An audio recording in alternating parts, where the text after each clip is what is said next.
Dira and Divan. Hello. Dira, Divan, Mom, Dad. Let's have fun together.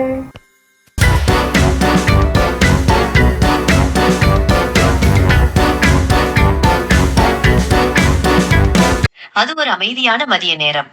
அப்பா சோபாவில் உட்கார்ந்து நிம்மதியாக செய்தித்தாளை படித்துக் கொண்டிருந்தார். Sniff sniff. ஆச்சு, மன்னிக்கவும் என்று அப்பா சாதாரணமாக சொன்னார். ஆனால் அந்த சிறிய தும்மல் ஒரு பெரிய தவறாக மாறியது. அடுத்த நொடியில் வீவு வீவு வீவு அவசர மருத்துவ குழு வந்துவிட்டது. டாக்டர் தீரா மிகவும் சீரியஸாக ஓடி வந்தார். நர்ஸ் திவின் உடனே பின்தொடர்ந்து வந்தார். அனைவரும் விலகுங்கள் என்று டாக்டர் தீரா கூறினார். இங்கே ஒரு மிகவும் உடல்நல குறைவான நோயாளர் இருக்கிறார். அப்பா கண்களை சிமிட்டினார். நான் நலமாகத்தான் இருக்கிறேன். அமைதியாக இருங்கள் நோயாளி என்றார் டாக்டர் தீரா. நர்ஸ் திவின் மூக்கை சோதிக்கவும். திவின் தனது பொம்மை ஸ்டெதஸ்கோப்புடன் கவனமாக கேட்டார். மீண்டும் கேட்டார். ஐயோ என்று திவின் சொன்னார். உள்ளே ஒரு தவளை இருக்கிற மாதிரி சத்தம் வருகிறது. அப்பா அதிர்ச்சி அடைந்தார். இப்போதும் உங்கள் உடல் வெப்பநிலையை சோதிக்க வேண்டும் என்றார் டாக்டர் தீரா. அப்பா சந்தேகமாக பார்த்தார். வாழைப்பழமா? ஆமாம் என்று டாக்டர் தீரா நம்பிக்கையுடன் சொன்னார். இது மெடிக்கல் வாழைப்பழ மீட்டர்.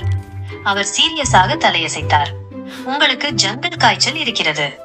அதே நேரத்தில் அம்மா உள்ளே வந்தார். இங்கே என்ன நடக்கிறது என்று கேட்டார். குழந்தைகள் இருவரும் ஒன்றாக சொன்னார்கள். இன்னொரு நோயாளர். அவருக்கு நடக்கும் நோய் இருக்கிறது. அம்மாவுக்கு பதிலளிக்க நேரமே இல்லை. உடனே கட்டுகள் என்று டாக்டர் தீரா உத்தரவிட்டார். தீரா மற்றும் திவின் அம்மாவை சுற்றி ஓடி டாய்லெட் பேப்பரால் முழுவதும் சுற்றிவிட்டார்கள். சிரிப்பதை நிறுத்துங்கள் என்று அம்மா சிரித்தார். இப்போது மருந்து நேரம் என்றார் திவின். வாயை திறங்கள். அப்பாவின் கண்கள் பெரிதாயின. வேண்டாம், அது காரமான மஸ்டர்ட். ஆனால் மிகவும் தாமதம். ஸ்பிளாட். மஸ்டர்ட் நேராக அப்பாவின் மூக்கில் விழுந்தது. ஒரு நொடி அமைதி. பின்னர் எல்லோரும் வெடித்து சிரித்தார்கள். அப்பா வயிறு வலிக்கும் வரை சிரித்தார். மம்மியாக சுற்றப்பட்ட அம்மாவும் சிரித்தார். டாக்டர் தீரா பெருமையாக கை கட்டினார். அருமையான குழு வேலை.